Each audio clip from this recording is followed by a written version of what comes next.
Yes बच्चों, आज हम लोग पढ़ने जा रहे हैं बच्चों एक्सेप्शन ऑफ इलेक्ट्रॉनिक कॉन्फ़िगरेशन।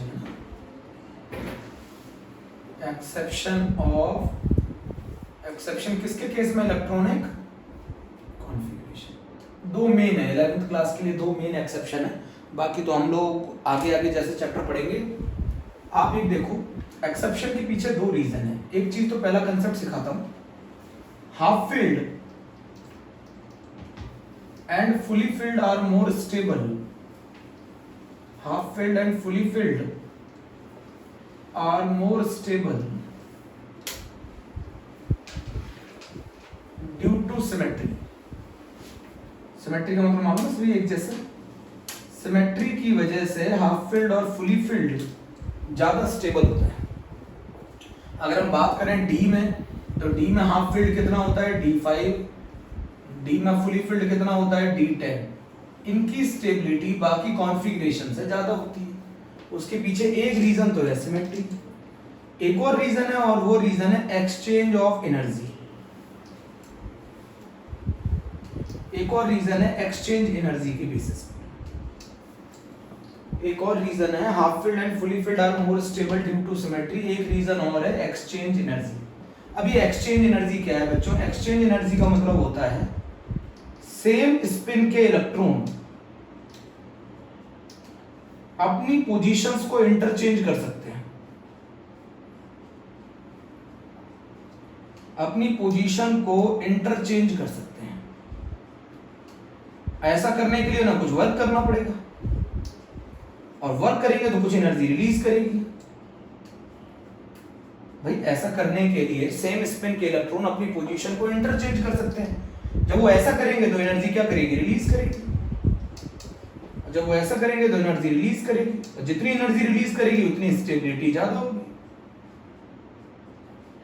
उतनी स्टेबिलिटी ज्यादा होगी। तो सेम स्पिन के इलेक्ट्रॉन अपनी पोजीशन को इंटरचेंज कर सकते हैं, जिसके बेसिस पर एनर्जी रिलीज करेगी, और एनर्जी रिलीज करेगी उसी एनर्जी को बोला जाता है एक्सचेंज एनर्जी। उतनी ज्यादा स्टेबिलिटी होगी। चलो समझते हैं, पहले D1 कॉन्फ़िगरेशन लिखते हैं। बताओ इसमें ये कितने इलेक्ट्रॉन कितनों के साथ अपनी पोजीशन को एक्सचेंज कर सकते हैं? इसमें किसी के साथ अपनी पोजीशन एक्सचेंज नहीं कर सकते। D2 बताओ, D2 के अंदर ये कितनों के साथ अपनी पोजीशन को एक्सचेंज करते हैं? ये इलेक्ट्रॉन इसके साथ अपनी पोजीशन एक्सचेंज कर सकता है, तो ये सिर्फ एक के साथ अपनी पोजीशन एक्सचेंज कर सकता है। D3 में बताओ, D3 में बताओ, ये वाला इसके साथ एक्सचेंज कर सकता है, ये वाला सिर्फ इसके साथ एक्सचेंज कर सकता है।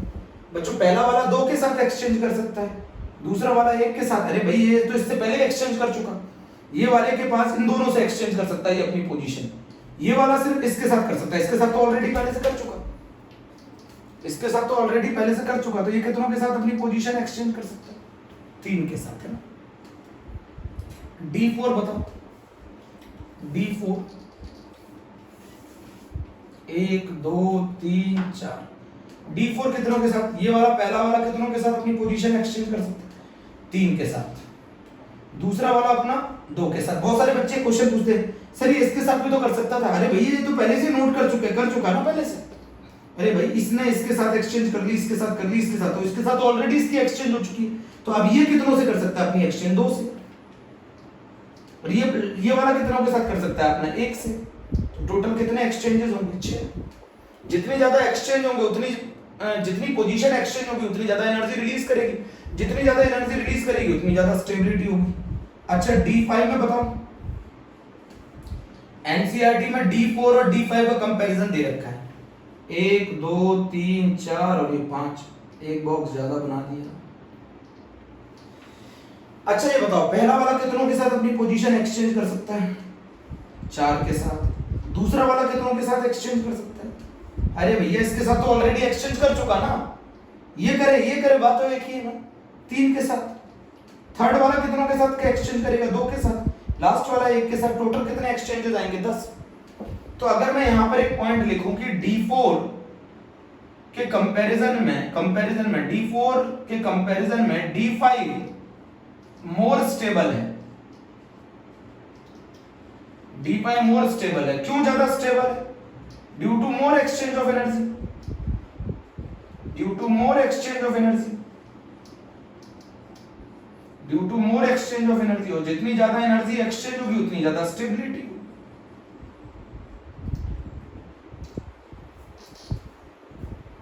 भाई ये देखो पहला वाला, ये वाला कितनों से अपनी पोजीशन, ये वाले के साथ एक्सचेंज कर सकता है, इसके साथ कर सकता है, इसके साथ कर सकता है, इसके साथ कर सकता है। ये वाला पहले से इसके साथ कर चुका है एक्सचेंज, ये वाला इसके साथ कर सकता है, इसके साथ कर सकता है, इसके साथ। अरे भैया इस वाले की एक काउंटिंग तो पहले ही हो चुकी, इसके साथ कर सकता है, इसके साथ कर सकता है, इसके साथ कर सकता है। ये वाला इसके साथ ऑलरेडी कर चुका है, इसके साथ कर सकता है, इसके साथ कर सकता है। बताओ जल्दी। तो why D5 is more stable as compare to D4? भैया कॉन्फ़िगरेशन के एक्सेप्शन बता रहा हूं। D5 और D10 ज्यादा स्टेबल होते हैं ड्यू टू सिमेट्री और due to exchange of energy. बोलो नहीं समझे, चलो समझाता हूं। सेम स्पिन के इलेक्ट्रॉन अपनी पोजीशन को एक्सचेंज करें।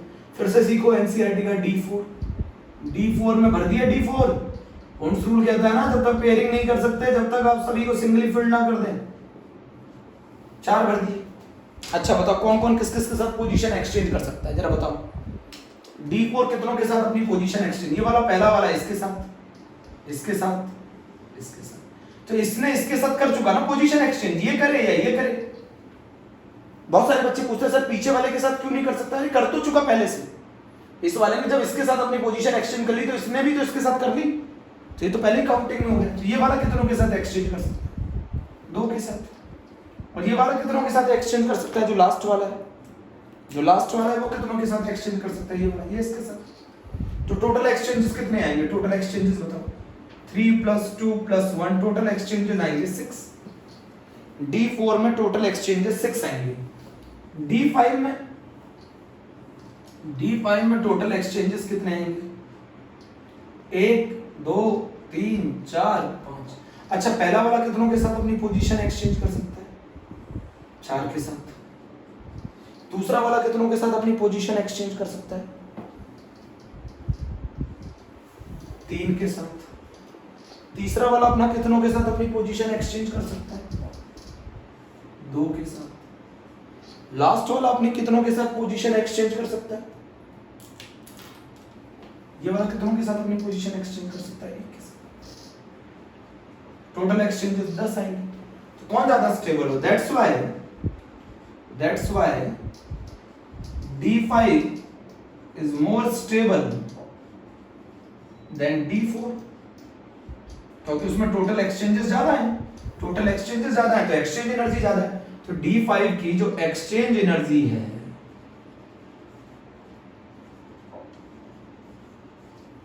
इलेक्ट्रॉन घूमते घूमते अपनी पोजीशन इंटरचेंज कर लेते हैं। ऐसा करने से एनर्जी कम हो जाती है, स्टेबिलिटी बढ़ जाती है। एक्सचेंज एनर्जी जो है D5 की वो ज्यादा है। जब D5 की एक्सचेंज एनर्जी ज्यादा है तो स्टेबिलिटी ज्यादा है। चलो एक होमवर्क दे रहा हूं, जरा बताओ। सेम स्पिन के होने चाहिए इलेक्ट्रॉन, सेम स्पिन के इलेक्ट्रॉन अपनी पोजीशन को एक्सचेंज कर सकते हैं। जल्दी बताओ। एक और रीजन भी बोला जाता है D4 और D5 में। तो D4 और D5 में D4 के कंपैरिजन में D5 ज्यादा स्टेबल है। ज्यादा स्टेबल क्यों है? सिमेट्री की वजह से। सिमेट्री की वजह से D4 के कंपैरिजन में D5 ज्यादा स्टेबल है। सिमिलरली अब हम आगे वाला कांसेप्ट सीखेंगे। एक्सेप्शन समझ में आ गया? जिसमें एक्सचेंज एनर्जी ज्यादा होगी, जिसमें पोजीशन एक्सचेंज ज्यादा होगी, उसमें एनर्जी ज्यादा होगी। एनर्जी ज्यादा होगी, एक्सचेंज एनर्जी, ये एनर्जी रिलीज करती है। जितनी ज्यादा पोजीशन इंटरचेंज होंगी उतनी ज्यादा एनर्जी रिलीज करेगी। जितनी ज्यादा एनर्जी रिलीज करेगी उतनी ज्यादा स्टेबिलिटी होती है। और जो एनर्जी रिलीज होती है उसको एक्सचेंज एनर्जी कहते हैं। तो D4 और D5 के कंपैरिजन में D5 ज्यादा स्टेबल है एज कंपेयर टू D4। अब ये बताओ,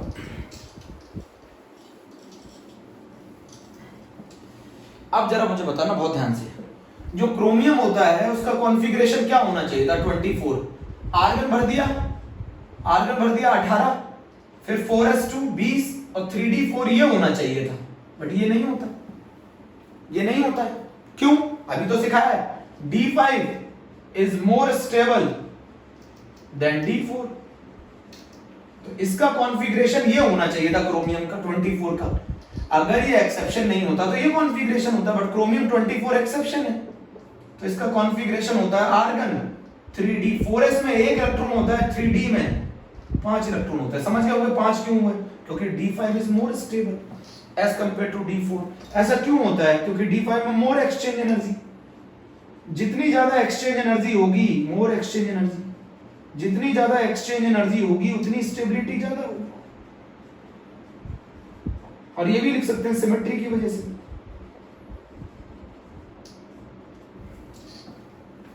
तो क्रोमियम का कॉन्फ़िगरेशन क्या होता है? 4s1 3d5 होता है मेरे प्यारे बच्चों, समझ गए होगे। d5 ज्यादा स्टेबल होता है एज कंपेयर टू d4। सिर्फ ऐसा नहीं कि आप किसी को भी कॉन्फ़िगरेशन वाइज एक्सेप्शन बना दे, पर्टिकुलर होते हैं। इसने क्यों ट्रेंड को फॉलो नहीं किया, उसका रीजन है क्योंकि d5 की स्टेबिलिटी d4 से ज्यादा होती है। बोलो 4s1 3d5, जल्दी बताओ। ठीक, 4s1 3d5 बच्चों यही आएगा पेपर में, 100% पेपर में यही आएगा, 100% पेपर में यही आएगा। क्रोमियम ही आता है 3d5 4s1। चलो ठीक, पर्टिकुलर एक्सेप्शन होते हैं, हम हर किसी को नहीं बोल सकते। कौन से ऐसे हैं जो रेगुलर ट्रेंड फॉलो नहीं कर रहे? बच्चों इनऑर्गेनिक केमिस्ट्री में एक चीज ये होती है कि रेगुलर ट्रेंड ये फॉलो नहीं कर रहा। क्यों नहीं कर रहा ये वजह बताओ। आप उल्टा नहीं कर सकते कि आप किसी को भी अपनी मर्जी से एक्सेप्शन बना दें। अब जैसे एक चीज बताओ मुझे, D9 लिख दूं मैं, D9 कौन सा बच्चा बताएगा मुझे? सेम स्पिन के इलेक्ट्रॉन होने चाहिए, 1 2 3 4 5 6 7 8 9। तो ये पहले तो 5 सेम स्पिन के, और दूसरे में जब पेयरिंग हुई है तो 4 सेम स्पिन के। बताओ इसमें टोटल एक्सचेंज कितने होंगे? एनसीईआरटी में नहीं दे रखा है, बताओ इसमें टोटल एक्सचेंज कितने होंगे? तो जो पहला वाला, ये वाले जो सेम स्पिन वाले, ये वाला सेम स्पिन वाले अपनी कितनों के साथ पोजीशन एक्सचेंज कर सकते हैं?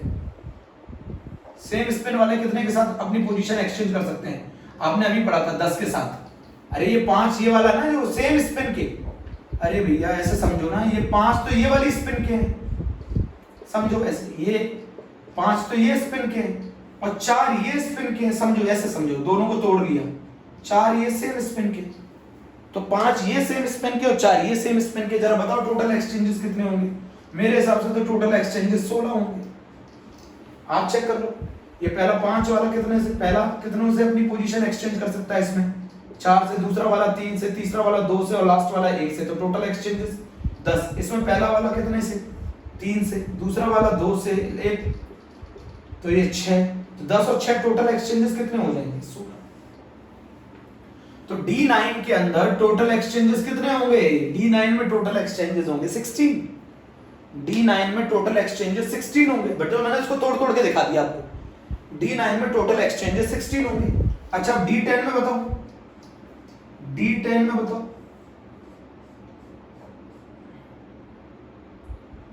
1 2 3 4 5 6 7 8 9 10। इसमें बताओ टोटल एक्सचेंजेस कितने होंगे? ये 5 ये 5 ये, तो 5 वाला कितना एक्सचेंजेस करता है? 10, और दूसरा वाला भी 10, तो इसमें टोटल एक्सचेंजेस 20 होंगे। बताओ कौन ज्यादा स्टेबल हुआ? D10 is more stable then D9। दो रीजन है, एक तो सिमेट्री और दूसरा एक्सचेंज ऑफ एनर्जी।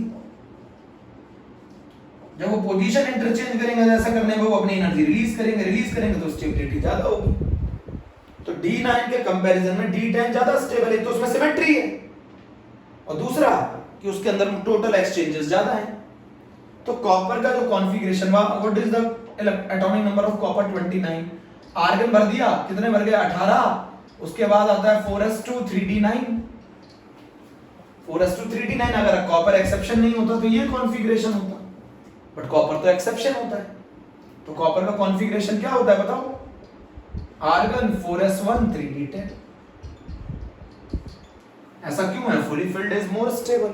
और क्यों फुली फिल्ड ज्यादा स्टेबल है? ड्यू टू सिमेट्री और due to exchange of energy. बोलो जल्दी बोलो।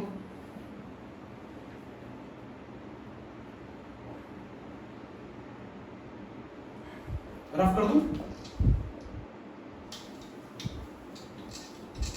तो कॉपर का कॉन्फ़िगरेशन याद हो गया, याद करना है 3d10 4s1 और क्यों हुआ वो भी समझ गए होगे।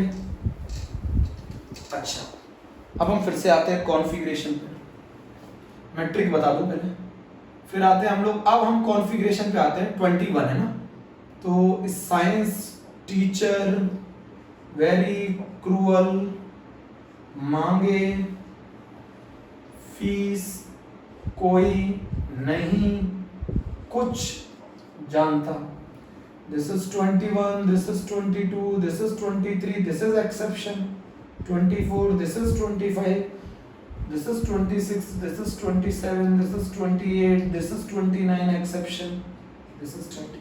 अब जो एक्सेप्शन है उसमें बड़ा आसान तरीका बताया था, 2 1 साफ दिख रहा है, argon 4s2 3d1, 22 argon 4s2 number देखो ना 3d2, अरे 22 आर्गन 4s2 3d3,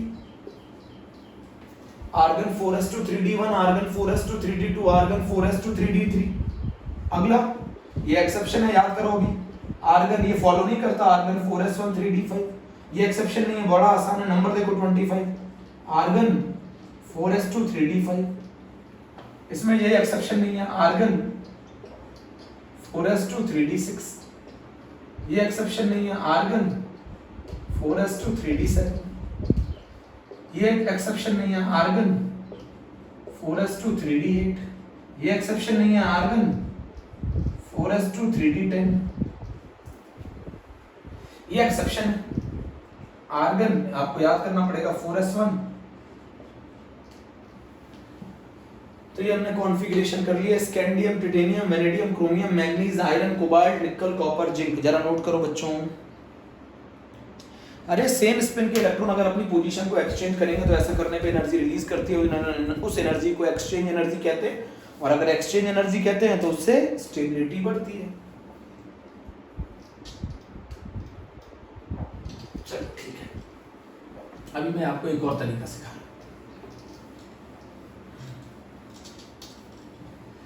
एक और तरीका बता रहा हूं, ये सब ट्रिक आप नोट कर लेंगे है ना। एक तरीका ये है कि आप ये समझो, अगर मैं आयन का कॉन्फ़िगरेशन करूं, आयन का, तो बच्चों एक चीज याद रखना, इलेक्ट्रॉन जो रिमूव किया जाता है वो आउटर मोस्ट शेल में से किया जाता है। इलेक्ट्रॉन ऑलवेज जो रिमूव किया जाता है वो किस में से किया जाता है? आउटर मोस्ट शेल में से किया जाता है।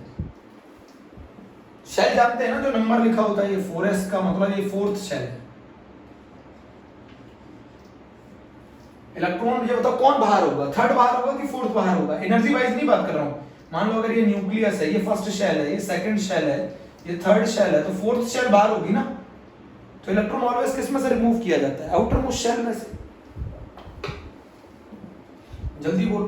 अब जैसे मैं आपसे एक क्वेश्चन पूछूं, अभी मैं आपको ट्रिक भी बताऊंगा, Mn+2 का कॉन्फ़िगरेशन लिखकर बताओ। तो सबसे पहले आप Mn का कॉन्फ़िगरेशन लिखो। Mn का एटॉमिक नंबर कितना होता है? 25। आर्गन ये कोई एक्सेप्शन नहीं है, 25 मतलब 4s2 3d5। कितने इलेक्ट्रॉन निकालने हैं बच्चों? 2 इलेक्ट्रॉन निकालने। किस में से निकलेगा? थर्ड शेल में से कि फोर्थ शेल में से? बच्चों शेल देखो ना, कौन बाहर आती है? थर्ड बाहर आती है कि फोर्थ? ये तो एनर्जी वाइज लिखा हुआ है। शेल देखो, इलेक्ट्रॉन निकालेंगे किस में से? आउटर मोस्ट शेल में से। आउटर मोस्ट शेल कौन सी है? फोर्थ। तो हाँ, कॉन्फ़िगरेशन होगा आर्गन, 2 निकाल लो इसमें से, तो ये बचा 3d5, आर्गन 3d5। अच्छा ये बताओ, अगर मैं आपको बोलूं Fe+3 का कॉन्फ़िगरेशन लिखो, तो पहले Fe का लिखो। Fe का एटॉमिक नंबर 26, 4s2 3d6। कितने इलेक्ट्रॉन निकालने हैं? 3 निकालने। आउटर मोस्ट शेल कितनी है? इसमें से पहले 2 निकालो, फिर इसमें से 1 निकालो, तो इसका कॉन्फ़िगरेशन भी 3d5। बोलो। अच्छा ये बताओ, क्रोमियम में से 3+ में से निकालना है कॉन्फ़िगरेशन, क्रोमियम +3। क्रोमियम का क्या कॉन्फ़िगरेशन होता है? एक्सेप्शन है। बोलो, एक्सेप्शन है क्रोमियम। 4s1 3d5 एक्सेप्शन है कॉन्फ़िगरेशन। अब क्रोमियम में से 3 इलेक्ट्रॉन निकालने हैं, तो 1 तो इसमें से निकलेगा, 2 इसमें से निकलेगा, आर्गन 3d3।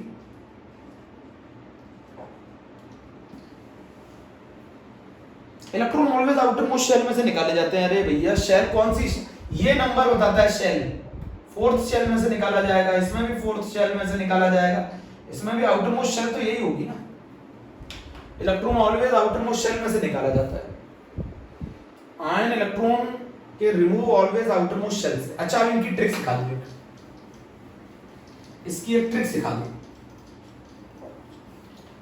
ट्रिक सिखा दो, बोलो। आपको इतना कुछ नहीं करना है, आपको S और D के दोनों का इलेक्ट्रॉन का सम करना है, फिर उसमें से इलेक्ट्रॉन निकालने हैं और जितने बचेंगे उसको D में भर देना है।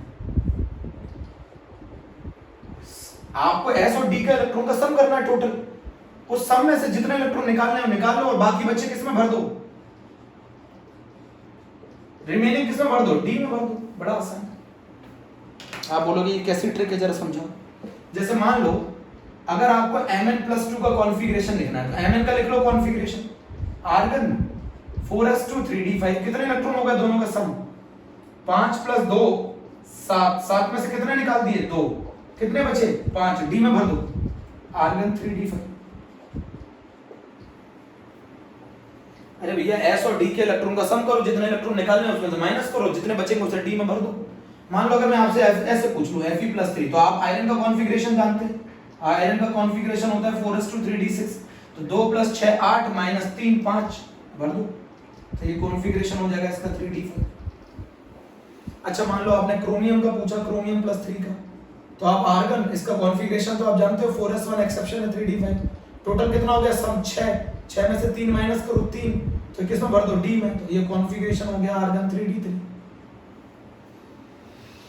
अरे भैया S + D के इलेक्ट्रॉन का सम करो। बच्चों ये रूल जो मैं बता रहा हूं ये कहां से कहां तक के लिए है, 21 से लेके 30 तक के लिए है। अभी मैं जो सिखा रहा हूं मेन तो यही है,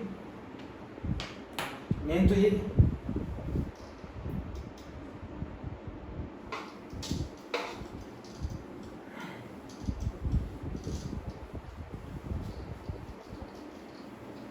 जल्दी बोलो।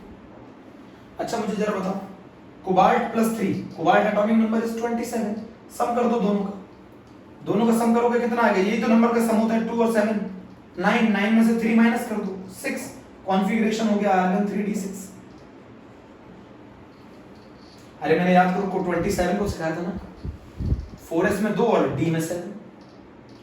अच्छा मैं ये बोलूं निकल +2, बच्चों मुझे नहीं आता था, निकल का एटॉमिक नंबर 2 और 8, 2 और 8 का सम करोगे कितना आएगा 10, 10 में से 2 गए 8, तो ये बचा 3d8।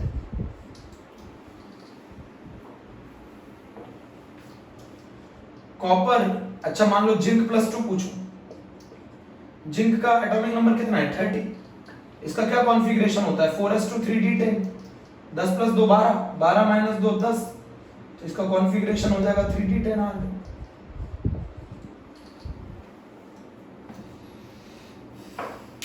D और S के इलेक्ट्रॉन का सम करो, जो टोटल इलेक्ट्रॉन है इसमें से निकालो और जितने बचे हैं वो भर दो D।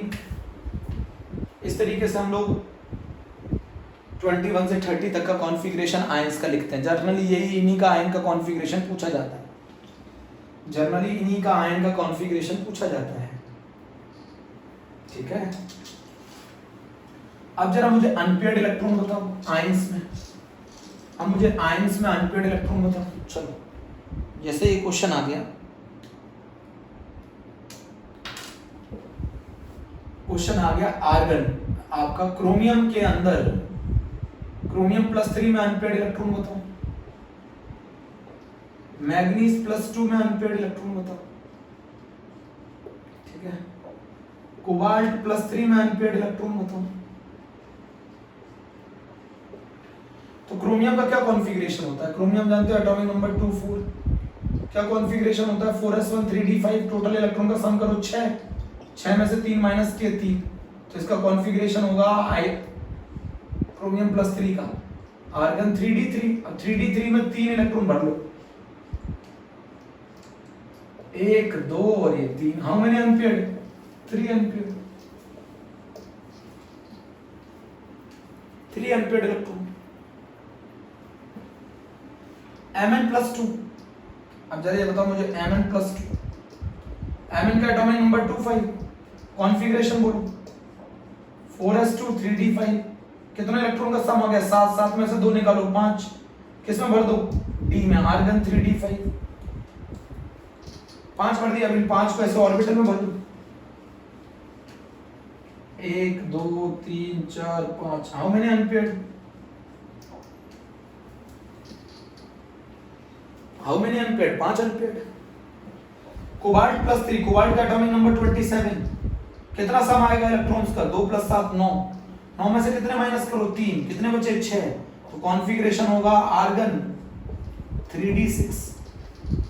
अब d6 को भर दो, d6 को भर दो, 1 2 3 4 5 और ये भर दिया 6। How many unpaired? 4 unpaired, 4 unpaired electron. Chromium +3 में कितने अनपेयर्ड आएंगे? 3। मैग्नीज +2 में कितने अनपेयर्ड आएंगे? 5। और कोबाल्ट +3 में कितने अनपेयर्ड आएंगे? 4। नोट कर, अनपेयर्ड इलेक्ट्रॉन पता कर लिया हमने।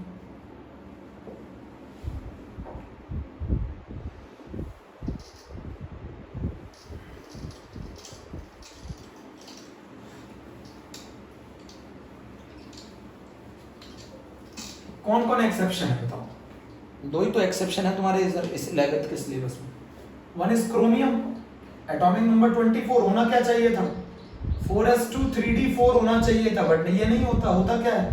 4s1 3d5। ठीक है। कॉपर एक्सेप्शन है 29। बताओ क्या कॉन्फ़िगरेशन होता है? 4s1 3d10। क्यों होता है बताओ? Half field and fully filled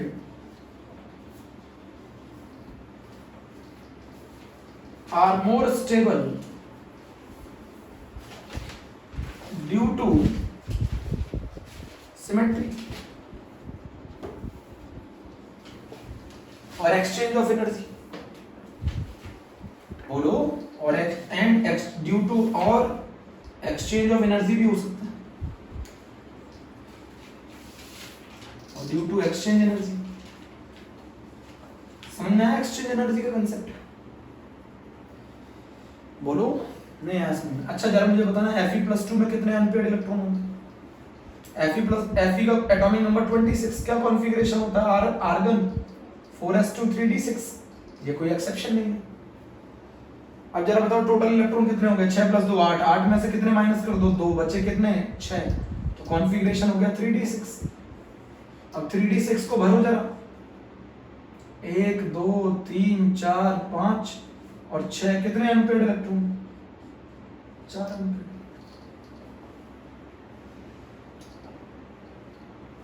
बोलो। तो कॉपर एक एक्सेप्शन है और एक क्रोमियम एक्सेप्शन। जल्दी बताओ।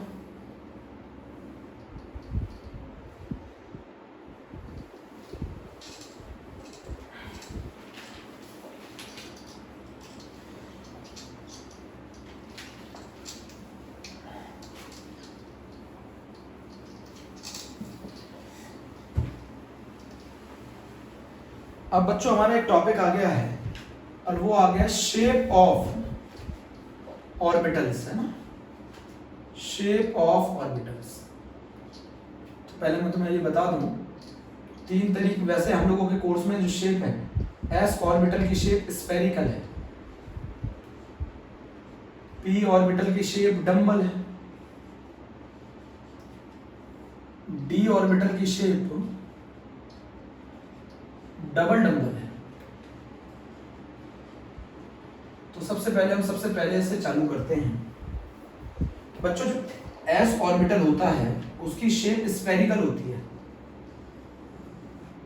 एस ऑर्बिटल की शेप स्फेरिकल होती है। असली में बच्चों ये ऐसा नहीं होता, असली में ये एक रीजन है ऐसा, जैसे एक रीजन है ऐसा।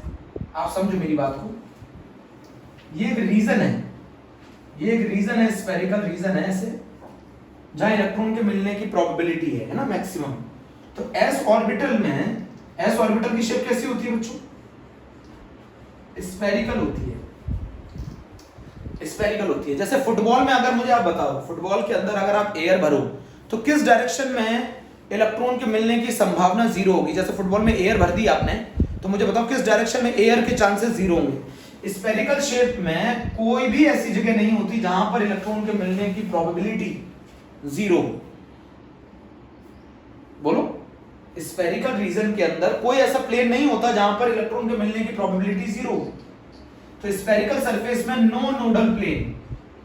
अब ये नोडल प्लेन क्या होता है? नोडल प्लेन वो प्लेन होता है जहां इलेक्ट्रॉन के मिलने की प्रोबेबिलिटी जीरो होती है। अरे भैया, स्फेरिकल सरफेस के अंदर कोई भी ऐसा प्लेन नहीं होता जहां पर इलेक्ट्रॉन के मिलने की प्रोबेबिलिटी जीरो हो। अरे जैसे फुटबॉल है, फुटबॉल के अंदर कौन सा ऐसा प्लेन है जिसके अंदर एयर नहीं मिल सकती? कोई भी ऐसा प्लेन नहीं होगा। स्फेरिकल सरफेस में तो हर जगह इलेक्ट्रॉन का डिस्ट्रीब्यूशन सेम होगा। तो स्फेरिकल सरफेस के अंदर ऐसा कोई प्लेन नहीं होता जहां पर इलेक्ट्रॉन के मिलने की प्रोबेबिलिटी जीरो है। स्फेरिकल सरफेस में कोई नोडल प्लेन नहीं होता, कोई ऐसा प्लेन नहीं होता जहां इलेक्ट्रॉन के मिलने की प्रोबेबिलिटी जीरो है। अभी मैं और सिखाऊंगा इसको, पहले मैं मेन चीज बता दूं। पी के 3 ऑर्बिटल होते हैं, पी के 3 ऑर्बिटल होते हैं। एक होता है px, एक होता है py और एक होता है pz। शेप कैसी होती है? डबल शेप होती है। असली में ये एक रीजन है ऐसे जहां इलेक्ट्रॉन के मिलने की प्रोबेबिलिटी मैक्सिमम है। ये एक रीजन है बच्चों, और ये रीजन की शेप कैसी होती है? डबल, इसीलिए इसको ऐसे बनाया जाता है। 3 ऑर्बिटल है, px py pz। बहुत आसान है। आपको अगर px बनाना है तो x एक्सिस के अलोंग बना दो, ये कहलाएगा x एक्सिस, ये कहलाएगा y और ये कहलाएगा z। ये हो गया px। इसका मतलब है इस प्लेन में इलेक्ट्रॉन के मिलने की संभावना है। तो बताओ किस प्लेन में इलेक्ट्रॉन के मिलने की संभावना नहीं है? तो yz हो जाएगा नोडल प्लेन, yz हो जाएगा नोडल प्लेन। क्यों हो जाएगा yz नोडल प्लेन? अरे भैया, x वाले प्लेन में तो आपको इलेक्ट्रॉन के मिलने की संभावना है। मान लो अगर ये वाला प्लेन जो है x एक्सिस के अलोंग लोब है ना बच्चों, px का डायरेक्शन क्या है? x एक्सिस के अलोंग लोब बना दो। इसका मतलब है x एक्सिस के अलोंग आपके इलेक्ट्रॉन के मिलने की प्रोबेबिलिटी है। तो बताओ कहां नहीं है, किस प्लेन में नहीं है इलेक्ट्रॉन के मिलने की प्रोबेबिलिटी? yz प्लेन में। ये px हो गया। अच्छा, मुझे py की शेप बताओ कैसी होगी? y एक्सिस के अलोंग, ये py हो गया। तो बताओ कौन सा प्लेन होगा जहां इलेक्ट्रॉन नहीं मिलेगा? xz प्लेन हो गया, ये कहलाएगा नोडल प्लेन। नोडल प्लेन का मतलब है वो प्लेन जहां इलेक्ट्रॉन के मिलने की प्रोबेबिलिटी जीरो है। स्फेरिकल सरफेस के अंदर ऐसा कोई भी प्लेन नहीं होता। स्फेरिकल सरफेस में ऐसा कोई भी प्लेन नहीं होता। तो p के 3 ऑर्बिटल हैं, p की जो शेप है वो डंबल है, px py pz। जब डंबल शेप को अलोंग x एक्सिस बना दोगे तो px है, जब डंबल शेप को y एक्सिस के अलोंग बना दोगे तो py है, और जब डंबल शेप को z एक्सिस के अलोंग बना दोगे तो pz है,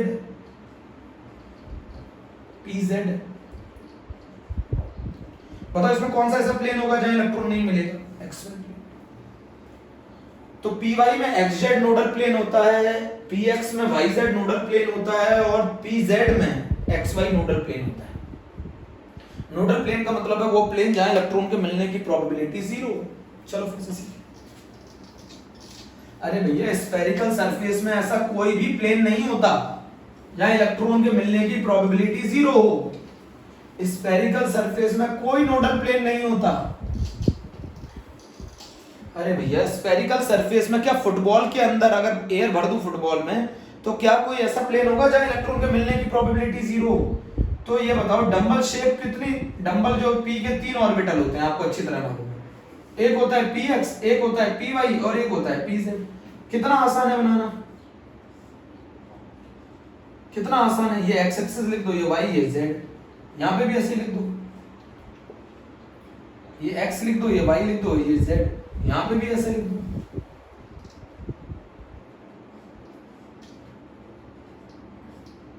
ये x, ये y और ये z।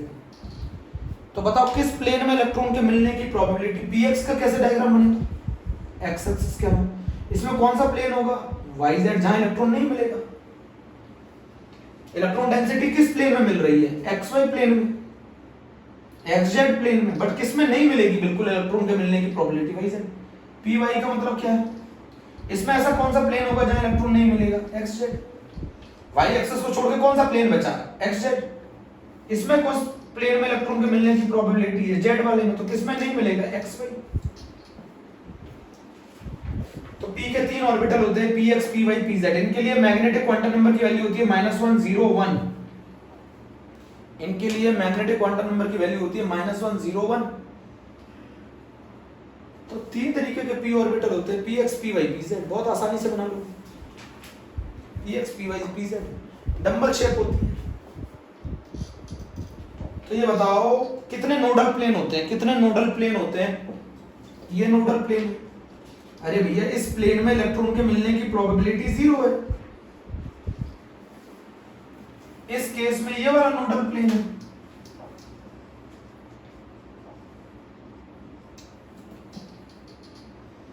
बोलो, और इस केस में ये वाला नोडल प्लेन है।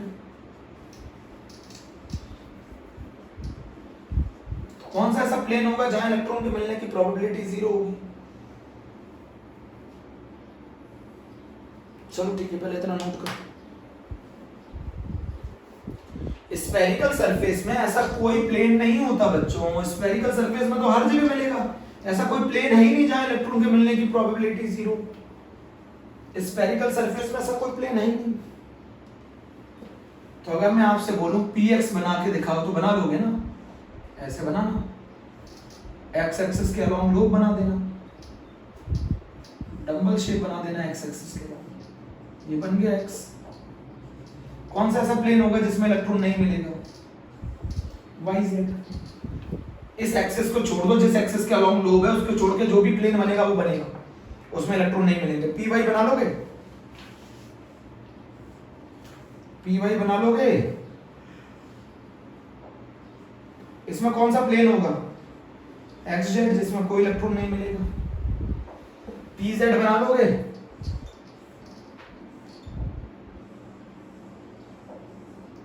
pz बना दिया। कौन सा ऐसा प्लेन होगा जहां इलेक्ट्रॉन नहीं मिलेगा? xy।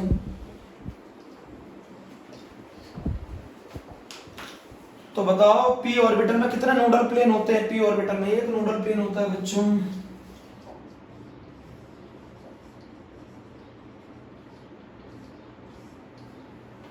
कैसी शेप है? डंबल। तो p के कितने ऑर्बिटल होते हैं? px, py और pz। px, py और pz डंबल शेप होती है। इस रीजन में इलेक्ट्रॉन के मिलने की प्रोबेबिलिटी है। बताओ इलेक्ट्रॉन किस किस जगह मिल सकता है? किस किस जगह इस रीजन में इलेक्ट्रॉन के मिलने की प्रोबेबिलिटी है? y एक्सिस किस किस में आती है? किस किस प्लेन में आती है? एक तो yz प्लेन में आती है और एक xy प्लेन में आती है। बोलो, y एक्सिस किस किस प्लेन में आती है? एक तो yz में आती है और एक xy में आती है। तो किस में नहीं मिलेगा? किस में नहीं आती y एक्सिस? xz में। तो ये वो नोडल प्लेन हो गया जहां नहीं मिलेगा इलेक्ट्रॉन।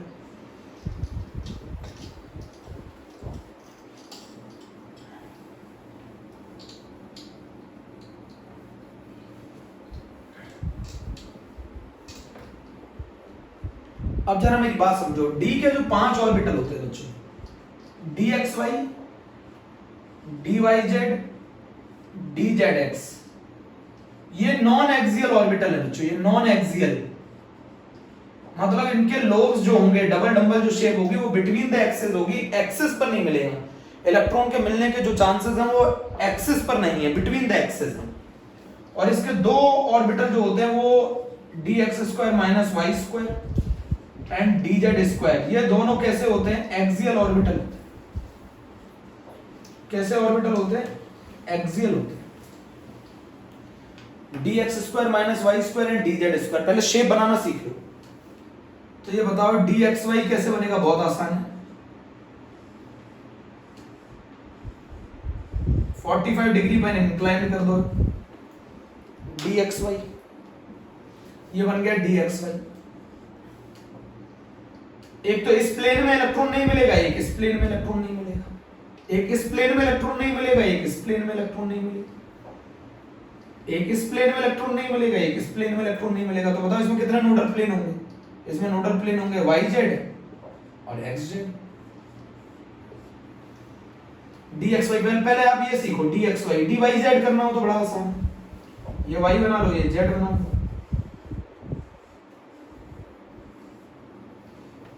बच्चों ये 3 डायमेंशनल शेप है, मुझे 2D में समझाना पड़ रहा है। ये dyz हो गया।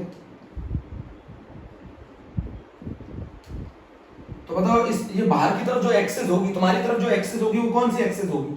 x axis. इस प्लेन में इलेक्ट्रॉन नहीं मिलेगा, इस प्लेन में इलेक्ट्रॉन नहीं मिलेगा। तो बताओ कौन कौन से प्लेन हो गए? एक तो xz हो गया, बोलो, एक तो xz हो गया और एक xy प्लेन हो गया। इन दोनों में इलेक्ट्रॉन नहीं मिलेंगे, तो ये नोडल प्लेन हो गया। dxy dyz है ना, dzx बनाना हो तो dzx बनाना हो,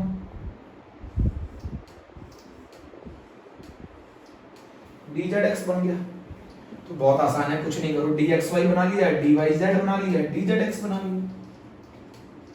इसमें बताओ कौन सा प्लेन है, तो बाहर की तरफ कौन सा प्लेन हुआ, y, तो एक तो zy प्लेन में इलेक्ट्रॉन नहीं मिलेगा और एक xy प्लेन में इलेक्ट्रॉन नहीं मिलेगा, एक yz प्लेन में इलेक्ट्रॉन नहीं मिलेगा और एक xy प्लेन में इलेक्ट्रॉन नहीं मिलेगा।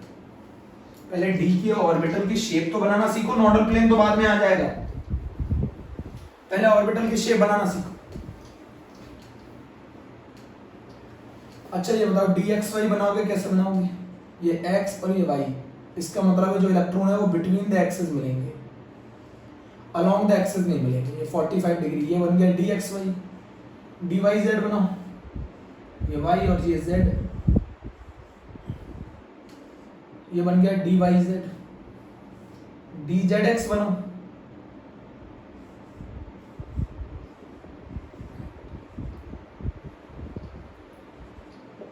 ये dzx बन गया। ये तीनों कैसे ऑर्बिटल है बच्चों, नॉन एक्सियल ऑर्बिटल है, नॉन एक्सियल, इसमें electron density between the axis मिलती है, नॉन एक्सियल है।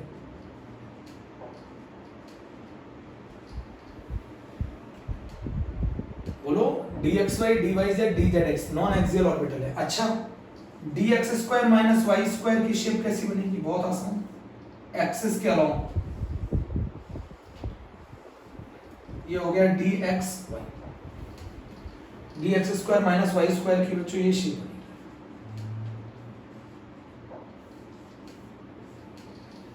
एक्सियल ऑर्बिटल है along the axis and the most important is dz square, ये होती है शेप किसकी, dz स्क्वायर। तो 5 ऑर्बिटल होते हैं, dxy dyz dzx dx square minus y square and dz square.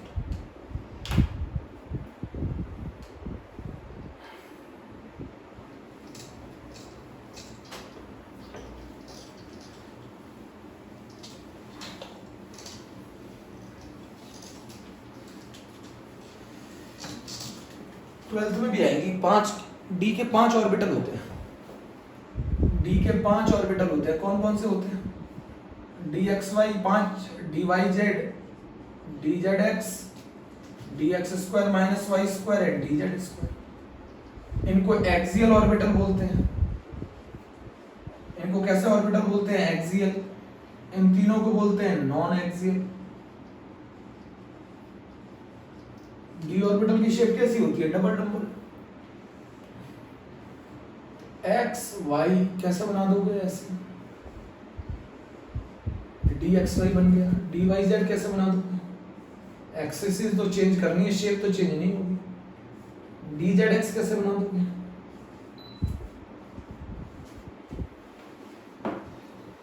तो ये हो गया dxy, ये हो गया dyz और ये हो गया dzx। ये तीनों नॉन एक्सियल ऑर्बिटल है, कितने डिग्री पर इंक्लाइंड है, एक्सिस से 45 डिग्री पर। तो इसमें जो इलेक्ट्रॉन है वो अलोंग द एक्सिस नहीं मिलते, बिटवीन द एक्सिस मिलते हैं। बच्चों इसको ऐसे समझा करो, इस बोर्ड के प्लेन में तो इलेक्ट्रॉन मिल रहा है, तो नीचे वाला प्लेन में इलेक्ट्रॉन नहीं मिलेगा, इस वाले प्लेन में इलेक्ट्रॉन नहीं मिलेगा, ऐसे समझो ना। इस वाले प्लेन में अगर इलेक्ट्रॉन मिलेगा तो नीचे जिस प्लेन पे मैं खड़ा हूं वो उस पर इलेक्ट्रॉन नहीं मिलेगा, इस प्लेन में इलेक्ट्रॉन नहीं मिलेगा। अगर इस बोर्ड पर इलेक्ट्रॉन मिल रहा है तो इस वाले प्लेन में इलेक्ट्रॉन नहीं मिलेगा, इस वाले प्लेन में इलेक्ट्रॉन नहीं मिलेगा।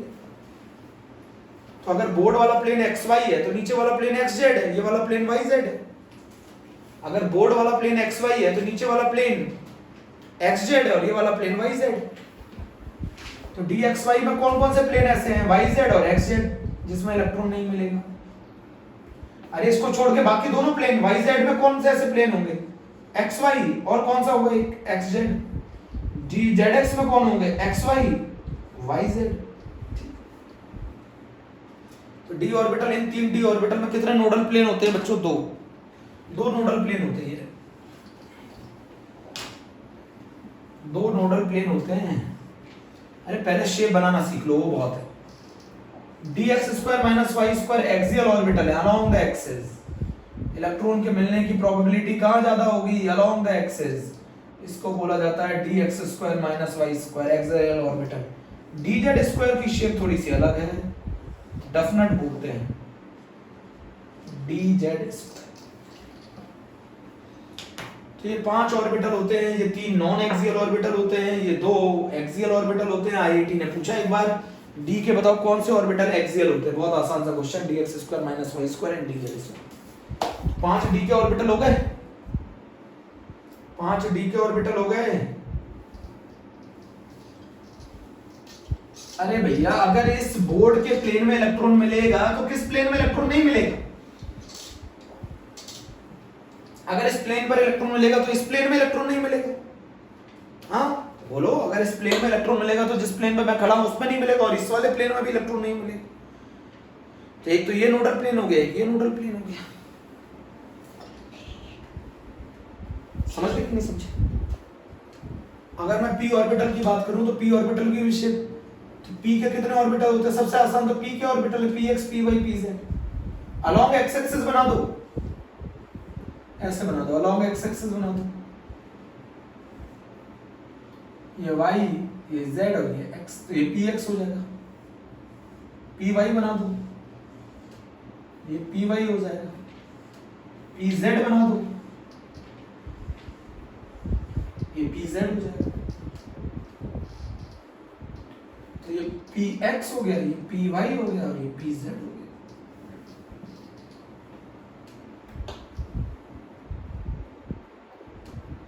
बोलो, बहुत आसान। s की ऑर्बिटल की शेप स्फेरिकल होती है, p ऑर्बिटल की शेप डंबल होती है, d ऑर्बिटल की शेप डबल डंबल होती है। इतना कर लो, पहले इतना कर लो।